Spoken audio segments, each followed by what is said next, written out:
대한민국의 많은 영화 감독들이 좋은 영화들을 많이 만들어내면서 천만 관객을 동원했던 여러 영화들이 있지요.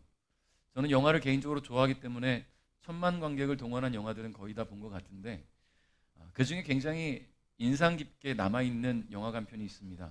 국제시장이라는 영화예요. 보신 분들도 계실 테고요. 이 국제시장이라는 영화는 한국전쟁으로 인한 이별의 아픔과 그 속에서 어린 나이에 가장이 되어야 했던 그 시대의 대한민국 가장들의 삶의 모습이 또 애환이 담겨 있는 영화인데요. 영화 내용 가운데 이런 시작이 있어요. 1950년 한국전쟁이 발발하자 함경남도 흥남에서 부산으로 피난 오게 된 한 소년 가장의 삶이 다뤄져 있어요. 주인공 덕수인데요. 이 덕수가 여동생 막순이에게 피난길에 오르기 전에 이런 얘기를 해요. 오빠 손 꼭 잡고 놓치지 말고 꼭 나를 따라오라고 이야기를 하지요.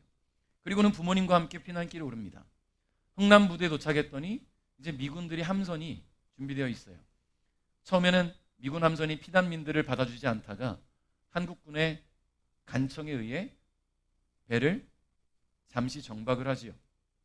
자, 그때 이 가족도 배에 오르기 시작합니다. 밧줄 타고 올라가는 거예요.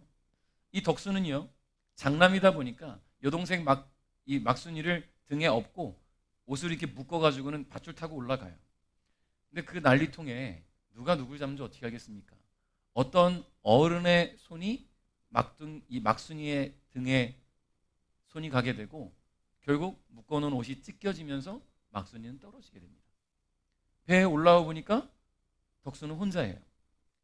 아버지가 엄마가 막순이 어딨니 했더니 떨어졌다고 어쩔 줄 몰라 합니다. 그때 이 아버지가 엄마와 아이들을 동생들을 잘 부탁해 나는 막순이 찾으러 갈게 하고 배를 내립니다. 그게 아버지와의 마지막이었어요. 그리고 이 소녀는 어머니를 모시고 동생들과 함께 남은 동생들과 함께 부산까지 오게 되고 그 삶을 살아가게 되지요. 여러분, 할아버지가 된 이 덕수가 손녀의 손을 잡고 길을 가다가 한 행인에게 부딪혀요. 넘어질 뻔하면서 손녀의 손을 놓칠 뻔할 때 기겁을 하고 놀라면서 소녀를 잡아 끕니다. 근데 그 이유에 대해서 바로 조금 전에 설명드린 그 장면이 회상이 되는 거예요. 그냥 부딪혀서 넘어질 뻔한 것뿐인데 손녀의 손을 놓치지 않기 위해 기겁을 하는 그 이 할아버지 덕수의 모습을 보면서 그 시대는 그런 일들이 참 많았겠다. 그 시대뿐만 아니라 오늘날에도 많은 인파가 몰려있는 곳에서 사랑하는 아이를 잃게 되는 경우들이 얼마나 많겠습니까? 엄마 아빠의 손을 놓쳐서 길을 잃게 되고 그래서 결국은 부모를 찾지 못하고 방황하는 아이들, 결국은 다른 곳으로 고아원으로 보육원으로 가게 되는 아이들의 이야기를 우린 종종 듣게 됩니다. 그러니까 여러분 손을 꼭 잡아야 되는 거예요. 놓치지 말아야 되는 것이죠. 여러분 손을 꼭 잡는다는 것은요, 서로를 의지한다는 뜻이고요, 서로에 대한 사랑을 놓지 않겠다는 뜻이고 언제나 함께 하겠다는 뜻입니다. 그래야 손을 잡는 거예요. 여러분 정말 질색팔색하는 그런 사람하고 손잡고 오래 있을 수 있겠습니까? 쉽지 않잖아요. 가능하겠습니까?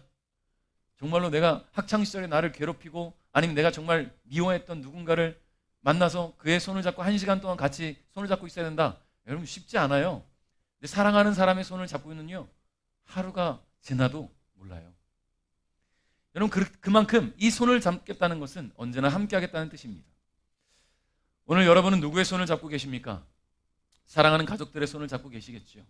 사랑하는 친구들, 지인들의 손을 잡고 계실 겁니다. 놓지 말아야 할 사랑하는 사람들의 손. 근데 우린 때론 놓치기도 하고요. 나의 실수 때문에 아니면 그의 실수 때문에. 그리고는 그런 것들 때문에 놓아버리기도 하지요.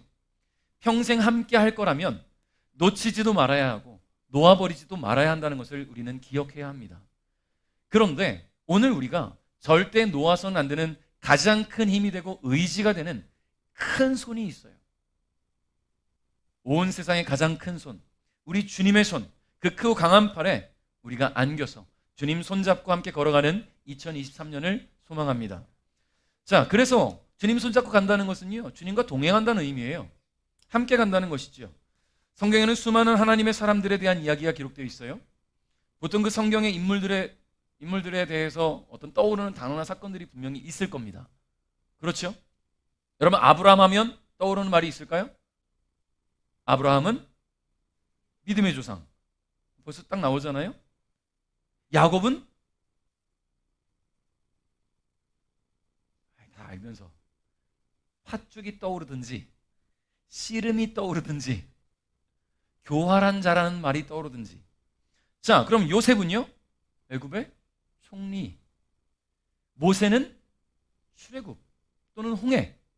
다윗, 골리앗이 떠올라요. 골리앗은 평생 가는 거예요, 이게.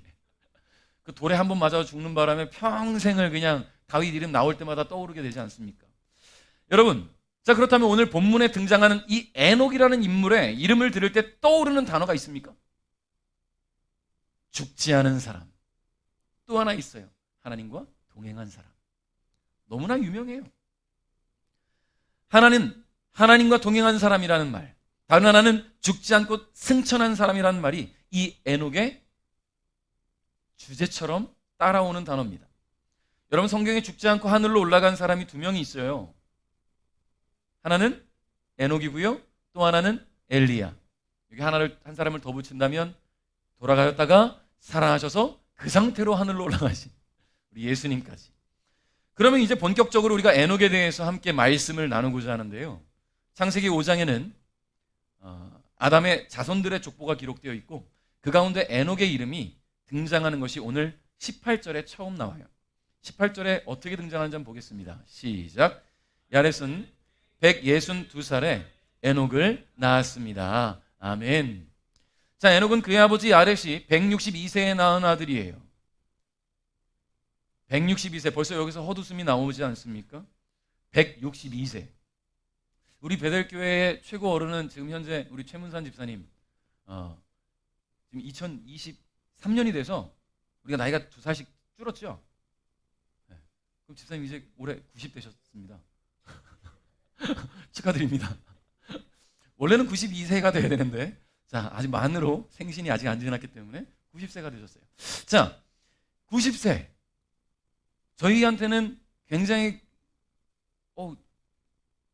너무 큰, 저하고는 나이 차이라 너무 어른인데 162세가 앞에 나타나면 우리 최문산 집사님, 신광 집사님 이팔 청춘이에요. 162세가 있다면, 지금 여기 계시다면. 그렇잖아요. 162세 앞에서 뭘 어떻게 하겠습니까? 이미 162세인데. 자, 이 에녹의 아버지가 162세에 아이를 낳았어요. 162세까지 사는 것도 신기한데 그 나이에 아들을 낳았다. 도무지 믿기지가 않습니다. 근데 창세기 5장에 보면 아담을 비롯하여서 그 후손들은 모두 믿을 수 없을 만큼 장수한 것을 볼 수가 있습니다. 심지어 에녹의 아들 무드셀라는요, 전 인류 가운데 가장 오래 산 사람이에요. 몇 살 살았는지 기억하십니까? 969세를 살았어요. 969세. 나는 그렇게 좀 살아보고 싶다. 거의 1000년 가까이를 사는 건데. 와, 과거에야 그렇게 오랜 시간을 살아도 큰 삶의 변화들이 느껴지지 않을 만큼 시대의 변화가 없었겠지만 오늘날에는 뭐 1, 2년만 지나도 확확 변화되니 얼마나 놀라운 변화들을 다 경험할 수 있을까요? 여러분, 이처럼 초기 인류가 그 생명을 오래 이어갈 수 있었던 이유가 뭘까 보니까요, 전적으로 하나님의 은혜라는 거예요. 하나님 만드신 이 자연 환경 속에서 너무나 청정지역인 그곳에서 사람들은 장수할 수 있었어요. 단순히 환경 때문이 아니에요. 하나님이 은혜를 주셨기 때문이지요. 여러분, 에녹은 하나님의 은혜 가운데 태어난 사람입니다. 에녹의 아버지 야렛은 162세에 에녹을 낳았고요, 무려 800년을 더 살았습니다. 그리고 그동안 에녹의 동생들을 낳았지요. 에녹은 이런 다복한 가정에서 사랑받는 장남이었습니다. 그런데 여러분, 은혜로 살아가는 사람들이 한 가지 문제에 빠질 때가 있어요. 그게 뭔지 아십니까? 내가 은혜 가운데 있다는 것을 잊어버린다는 거예요. 평안하니까.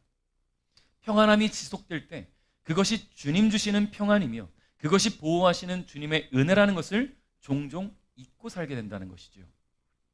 여러분, 우리 삶도 돌아봐야 됩니다. 많은 신앙인들이 교회를 찾고 기도의 자리를 찾는 때가 있어요. 언제 기도하러 나옵니까? 바로 어려움을 만났을 때예요. 문제가 생겼을 때죠. 도저히 해결할 수 없는 난관을 만났을 때 기도하기 시작해요. 물론 그럴 때 당연히 주님 찾아야 합니다. 당연한 거예요. 주님을 의지하고 주님의 도우심을 구해야지요. 사람에게 손 벌리지 말고 먼저 주님의 도우심을 구하는 게 너무나 맞는 말입니다. 그런데 여러분, 평안할 때는 주님을 찾지 않는다는 게 문제라는 거예요. 평안할 때는 주님을 찾지 않는다. 문제가 없을 때, 평안할 때, 모든 일이 순조롭게 잘 풀려갈 때 왜 그럴 때 주님과 교제하지 않는지 모르겠어요. 은혜 속에 있으면서 은혜임을 알지 못하기 때문입니다. 평안할 때 더욱 주님을 찾고 모든 일이 순조로울 때 더욱 주님께 감사하며 주님과 교제한다면 여러분, 주님이 그 삶을 얼마나 이뻐하시고 얼마나 함께하길 원하시겠습니까? 평안함이 은혜임을 알고 감사할 줄 아는 그런 사람을 주님은 기뻐하시고 그를 향한 하나님의 사랑의 눈빛을 거두지 않으신다는 것을 여러분 기억하시기를 바랍니다. 자, 에녹에 대한 이야기는 성경 속에 아브라함이나 이삭, 야곱, 요셉처럼 많은 양을 차지하진 않아요. 에녹이 태어나서 65세의 아들 무드셀라를 낳을 때까지, 자, 태어나서 65세까지예요. 죄송합니다. 65세가 넘으신 분들 잠시만 손 한번 이렇게 들어봐 주시겠습니까? 몇 분이나 계시는지 한번 볼게요. 65세 이상 되시는 분들. 자, 이분들 제가 지금 확인을 했거든요. 65세까지의 삶이 기록이 없어요. 기록이 없다. 성경에서 기록을 하지 않았다. 그렇다는 것은 무엇을 의미할까를 좀 생각해 봤습니다. 성경의 사건들을 보면요, 어떤 문제가 나타나거나 큰 업적을 내거나 어떤 상황의 환경의 변화 가운데 큰 일들을 행한 사람들은 기록을 하고 있습니다. 그런데 에녹은 65세까지 기록이 없어요. 뭐 다른 이들도 마찬가지겠지만. 그리고 65세에 무드셀라를 낳은 것으로 기록이 시작되는데, 여러분, 그렇다는 것은 그의 삶은 하나님의 은혜 가운데 잔잔하게 평안하게 그렇게 흘러가고 있었구나라고 저는 짐작을 해봅니다. 잔잔한 호수처럼 그의 삶은 큰 굴곡이 없이 평안함 가운데 있었던 것으로 보여집니다. 여기 지금 조금 전에 손 드셨던 분들 가운데 인생에 굴곡이 없으셨던 분들이 안 계실 거라고 믿어요. 사람이 삶에 굴곡이 없다는 것은 말이 안 되잖아요. 제가 올해 46, 아니지, 이제 44살, 이제 44살인데요. 44년 동안 저도 참 제 인생에 왜 이렇게 많은 굴곡이 있었는지 모르겠는데, 이 짧은 생을 살면서도 큰 굴곡이 있었는데 65세까지 굴곡이 없었다? 그거는 진짜 하나님의 은혜 말고는 말할 수 있는 방법이 없습니다. 근데 좀 이해가 안 되는 게 한 가지 있습니다. 성경을 묵상하면서 인생에 큰 굴곡이 없이 평안하게 살아가는 에녹은 뭔가 특별함이 보이지는 않는다는 거예요. 성경 속에서는. 그렇잖아요. 아까 우리가 말했던 아브라함이나 야곱이나 요셉처럼, 모세처럼, 다윗처럼, 사도 바울처럼, 엘리야처럼 뭔가 특출난 게 보이질 않아요. 성경 속에. 기록이 없으니까. 에녹에 대한 기록은 오늘 본문의 4절, 18절 한 절을 더 따진다면 5절, 히브리서 11장의 한 절, 유다서의 2절 기록되어 있습니다. 어딜 봐서 그가 하나님과 동행을 했는지 알 수가 없어요. 죽지 않고 하늘로 올라가게 되었다는지, 왜 하나님은 그를 데려가셨는지 이해가 되지 않습니다. 여러분, 또 한 사람, 승천한 사람 아까 이야기했죠. 선지자 엘리야. 근데요, 이 선지자 엘리야는 딱 그의 삶을 묵상해 보면 하나님 데려가실 만해요. 열왕기상, 열왕기하 기록들을 보면 그가 하나님의 선지자로서 해왔던 너무나 놀라운 일들이 있거든요. 특히 우리 모두가 기억하는 갈멜산 사건 있지 않습니까? 갈멜산 위에서 바알과 아세라 선지자 850명과 영적 전쟁을 일으키고 이겼던 자. 여러분, 그러니까 이 엘리야는 하나님 데려가셔도 아무도 뭐라 할 사람이 없어요. 그런데 에녹은 과연 무엇을 했을까? 21절, 22절 읽어봅니다. 시작. 에녹은 무드셀라를 낳은 후 300년 동안 하나님과 깊은 관계를 누리며 지냈습니다. 그동안 에녹은 다른 아들들과 딸들을 또 낳았습니다. 아멘. 자, 에녹이 한 일은 자녀를 낳은 일입니다. 에녹은 무드셀라를 낳았고 또 다른 아들과 딸들을 낳았어요. 낳고 생육하고 번성하라는 하나님의 축복의 말씀에 따라 열심히 아이를 낳았습니다. 근데 이게 하나님과 동행했다라고 증명할 만한 그런 이야기인지는 좀 이해가 되지는 않았어요. 그게 특별한 이야기가 될까? 또 이게 그가 죽지 않고 하늘로 올라갈 만한 이유가 되지는 않을 거라는 생각도 듭니다. 만약에 이렇게 아이를 많이 낳았다고 그게 하나님과 동행하고 그게 승천의 이유가 된다면 김희 목사님 안녕하십시오. 가셔야죠. 하나님 데려가셔야죠. 제 선배 목사님이 아이가 5이거든요. 먼저 가셔야 됩니다. 하나님 너무나 기뻐하시니까. 여러분, 그렇다면 왜 하나님은 그와 동행하셨고 그가 죽지 않고 하늘로 올라가게 한 것일까? 우리는 성경에서 그 이유를 찾을 수가 있어요. 히브리서 11장 5절을 읽겠습니다. 시작. 믿음으로 에녹은 죽지 않고 하늘로 옮겨져서 아무도 그를 볼 수 없게 되었습니다. 하나님께서 그를 하늘로 데리고 올라가신 것입니다. 성경은 그가 이 땅에 사는 동안 진실로 하나님을 기쁘시게 하는 자였다고 증언합니다. 할렐루야. 여러분, 히브리서 11장을 흔히들 뭐라고 말하는지 아십니까? 믿음장이라고 하지요. 성경 인물들 가운데 믿음으로 인정받은 그런 인물들에 대한 기록이 담겨 있기 때문입니다. 에녹에 대한 기록이 여기 담겨 있는 거예요. 에녹이 죽지 않고 하늘로 옮겨진 것에 대해서 하나님께서 그를 하늘로 데리고 올라가셨기 때문이라고 히브리서 기자가 기록하고 있는데요. 또한 그 이유에 대해서 그가 하나님께서 하늘로 데려가실 만큼 이 땅에 사는 동안 진실로 하나님을 기쁘시게 하는 자였다라는 겁니다. 특별함이 없어요.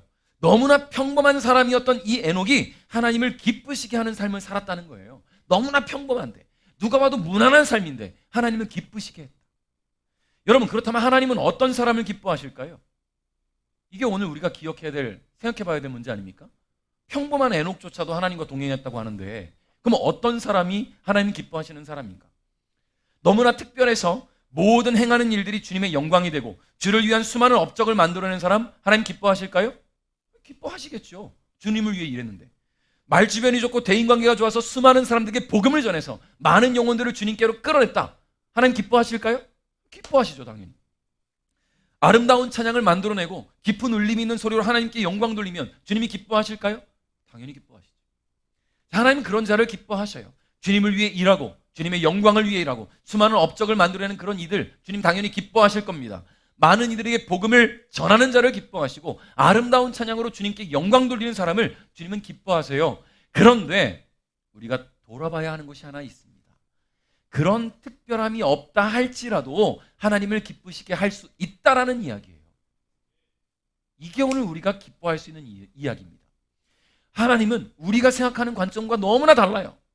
우리의 인간적인 관점으로는 뭔가 특별한 게 보여야 하나님 기뻐하시겠지라고 생각을 합니다. 30일 작정, 100일 작정 기도하는 사람, 금식 기도하는 사람, 찬양팀 서고, 성가대 서고, 막 100명, 900명씩 전도하는 사람, 이런 사람들만 특별해서 하나님 더 사랑하신다라고 생각할 수 있어요. 하나님을 더 기쁘시게 한다고 생각할 수 있어요. 그런데 여러분, 오늘 말씀에서 이 에녹이 우리에게 소망이 되는 것은 그가 너무도 평범한 사람이었다는 거예요. 그저 다복한 가정에서 태어나 사랑받으며 자란 장남이었고 그 또한 결혼하여 사랑하는 자녀들을 낳았을 뿐입니다. 그럼에도 불구하고 그가 하나님을 기쁘시게 했다고 인정을 받은 겁니다. 그렇다는 것은 이 에녹이 하나님을 아주 많이 사랑했다는 거예요. 하나님이 인정하실 만큼, 하나님이 기뻐하실 만큼, 겉으로 드러나지 않았을지언정 그의 마음은 하나님께 향해 있었다라는 이야기입니다. 그리고 그가 하나님을 사랑하는 것을 하나님도 알고 계셨다는 것이죠. 여러분, 본문 22절에 에녹은 무드셀라를 낳은 후 300년 동안을 하나님과 깊은 관계를 누리며 지냈다고 기록을 합니다. 개정 성경에서는 이 부분에 동행하며라고 번역을 해요. 오늘 우리가 사용하고 있는 쉬운 성경에서는 깊은 관계라고 표현을 하는데, 자, 원어인 히브리어는 와이트 할레크라는 단어를 씁니다. 이 와이트 할레크의 원형이 되는 단어가 할라크라는 단어인데 걷다라는 단어예요. 근데 이 걷다라는 단어와 함께 어떤 의미가 함께 동반되냐면 삶의 방식을 따르다, 여러분, 에녹은 하나님과 깊은 관계를 누리는 그 시간에 하나님이 주시는 삶의 방식을 따랐다는 겁니다. 자기가 생각하고 자기가 추진하고 자기가 계획하는 일들에 하나님을 끌어당기고 맞춘 것이 아니라 하나님이 주시는 비전을 따라서, 그 소망을 따라서, 주님이 주신 삶의 방식들을 따라서 그 삶을 걸어갔다라는 거예요. 그러니까 하나님과 동행할 수가 있는 거예요. 여러분 생각해 보십시오. 하나님이 길을 내셨어요. 하나님이 길을 가십니다. 하나님과 동행하려면 어떤 길로 가야 돼요? 이 길로 가야죠. 근데 하나님, 저는요 이런 계획을 해서 이런 일들을 해보려고 저쪽 길을 만들어 놨습니다. 한번 가볼까요, 하나님? 둘은 갈라지게 돼요. 동행할 수가 없어요. 그러니까요, 하나님과 동행한다는 것은 하나님의 비전과 하나님이 마련하신 소명을 따라서 우리의 발걸음을 그 길에 맞춰 걷는 것이 동행하는 것입니다. 그에게는 다른 인물들과 같은 특별함은 없었지만, 그에게는 다른 인물들이 남긴 업적들은 없었지만, 그에게는 한 줄 평으로 남길 만한 사건들도 없었지만, 그에게는 하나님과 깊은 관계를 나눌 만큼의 사랑과 믿음이 있었다라는 이야기입니다. 여러분, 특별하지 않은 분들 왜 없겠습니까? 저도 특별하지 않아요. 너무나 대단한 사람들이 이 세상에 너무 많다 보니까 너무나 평범한 사람이라고 저를 스스로 더 생각하게 되는데, 그래서 나는 왜 이렇게 평범할까라고 좀 아쉬워했던 적도 있는데요. 에녹을 묵상해 보니까 아쉬워할 필요가 없어요. 세상이 인정 안 해주면 뭐합니까? 어떻습니까? 하나님이 인정해 주시고 하나님 사랑하는 그 마음 보시고 하나님과 동행할 수가 있는데, 세상이 다 인정하고 하나님이 인정 안 하는 것보다 세상이 다 인정 안 해도 주님이 인정하시는 것이 가장 큰 기쁨인 것을 기억했으면 좋겠습니다. 하나님은 특별한 자만 기뻐하지 않습니다. 평범하고 특별하지 않아도 하나님을 향한 변함없는 마음을 가진 사람, 너무 사랑해서 어떻게 표현해야 할지도 모를 만큼 하나님을 사랑하는 그 사람의 마음을 보신다는 것을 기억하시기를 바랍니다. 24절 읽겠습니다. 에녹은 하나님의 뜻을 따라 평생 하나님과 깊은 관계를 누리며 살다가 갑자기 사라졌습니다. 이는 하나님께서 그를 데려가셨기 때문입니다. 아멘. 여러분, 너무나 당황스러운 기록이죠. 갑자기 사라졌다. 잘 살던 사람이 갑자기 사라지면 누가 가장 당황스러울까요? 가족들이죠. 하나님 너무해요. 남겨질 가족들을 생각하지 않으셨어요. 우리 아버지가 가출을 하신 걸까? 우리 아버지가 어디서 길을 잃으신 걸까? 아니면 어디 돈이 잘 벌리는 다른 곳으로 떠나신 걸까? 가족들은 뭐 오만 가지 생각을 할 수밖에 없습니다. 뭐라도 메시지를 남겨놓고 가셨어야지. 온 집안을 다 찾아보고 집 주위와 마을을 돌아보며 사라진 아버지를 찾아 헤맸을지도 몰라요. 그런데 에녹이 갑자기 사라진 이유가 더 충격적이죠? 하나님께서 그를 갑자기 데려가신 거예요. 갑자기.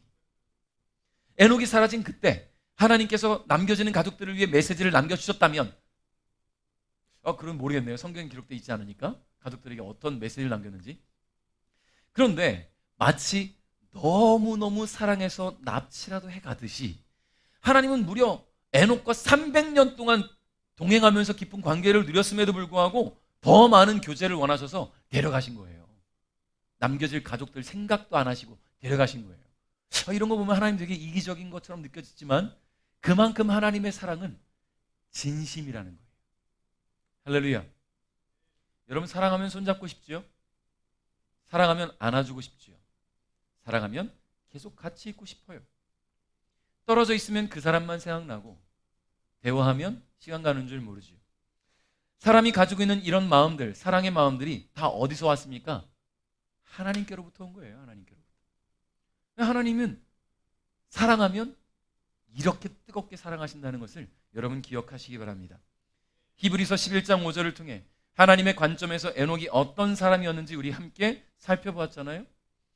에녹은 하나님을 기쁘시게 하는 사람이었다는 것, 그거 하나만으로도 하나님께서 그를 데려가신 것입니다. 너무나 평범했지만 늘 한결같은 모습과 변함없는 마음으로 하나님과 교제하는 에녹을 하나님은 더 가까이에 두고 싶으셨어요. 300년을 교제하면서 에녹을 향한 하나님의 마음은 더 커지셨고 급기야 그를 데려가신 것입니다. 여러분, 그렇게 데려가신 에녹에 대한 이 짧은 기록을 보면서 제가 너무나 부러운 것이 하나 있어요. 그가 죽지 않고 하늘로 올라갔다가 아니라, 죄송합니다, 전 그게 아니에요. 하나님의 사랑을 이만큼 받았구나, 이게 너무나 부러워요. 물론 하나님이 때가 돼서 죽지 않고 데려가시면 더 감사하겠지만 인류 가운데 두 사람을 제외하고는 없으니까 주님이 만들어 오신 원리 가운데, 질서 가운데 하나님 불러가신다면 가야겠지만, 주님이 데려가시기 전까지 하나님의 사랑을 그렇게 많이 받는 에녹과 같이 주님과 동행하는 삶이 되는 것이 기대됩니다. 저와 여러분 모두가 그런 기대를 안고 살았으면 좋겠어요. 근데 여기서 한 가지 부끄러운 것이 있지요. 나는 그만큼 하나님을 사랑하는가? 가슴에 손을 얹고 내가 에녹을 부러워하면서 에녹처럼 하나님을 사랑하는가를 생각해 보면 그렇지 못하다는 것을 생각을 하게 돼요. 하나님 우선보다는 내가 생각했던 것들, 내 계획들이 우선될 때가 참 많았기 때문이겠죠. 내 삶의 최우선의 자리에 에녹처럼 하나님을 모셔두었는가를 돌아보면 그렇지 않을 때도 참 많이 있다는 겁니다. 나는 최선을 다해 사랑하지 않고서는 나만 바라봐, 하나님 나만 봐주세요, 이거는 어리광이잖아요. 떼쓰는 거잖아요. 간혹 주님을 위해 무엇을 해내야만 하나님을 사랑하는 것이 아닌데, 특별하지 않다고, 할 줄 아는 게 없다고, 뭘 해야 될지 모른다고 하나님을 향한 사랑의 마음을 스스로 절제하는 분들도 간혹 보입니다. 여러분, 절제하지 마세요. 특별하지 않아도 됩니다. 할 줄 아는 게 없어도 됩니다. 평범해도 됩니다. 하나님 사랑하는 그 뜨거운 마음만큼 절제하지 않으면 하나님은 여러분을 향한 그 사랑의 손을 더 열심히 뻗어주실 줄 믿습니다. 그저 여러분의 삶의 최우선의 자리에 하나님을 모셔두시면 됩니다. 그렇게 하나님을 사랑하시면 됩니다. 그러면 하나님께서 여러분의 손을 꼭 잡고 2023년 함께 걸어가실 줄 믿습니다. 말씀을 맺겠습니다. 오늘 에녹의 모습은 우리에게 큰 도전이 됩니다. 잔잔한 호수처럼 평범한 삶이었음에도 불구하고 다른 누구보다 하나님의 사랑을 받았던 에녹을 보면서 성향 탓하고, 나의 성향은 이래서 안 돼, 이러니까 내가 뭐 어떻게 할지 모르겠어. 여러분, 탓하지 마세요. 환경 탓하지 마십시오. 남 탓하지 마십시오. 하나님 사랑하는 데에는 그냥 우리 마음만 있으면 돼요. 우리 믿음만 있으면 됩니다. 하나님께만 집중하면 됩니다. 그러지 못했던 모습들이 있었다면 회개하시면 됩니다. 여러분, 오늘 말씀을 마음에 꼭 기억하시길 바랍니다. 2023년을 이 한 해를 시작하면서 주님이 내 손을 꼭 잡아주시기를 바라는 만큼 먼저 주님 손 잡기를 바랍니다. 세상의 유익과 만족을 향해 뻗은 그 손들을 걷어들이시고 그 손으로 주님 손 잡으시기 바랍니다. 그래서 올 한 해 주님과 깊은 관계를 누리며 하나님과 동행하는 삶을 살아가는 우리 베델가족 여러분 될 수 있기를 주님의 이름으로 축복합니다.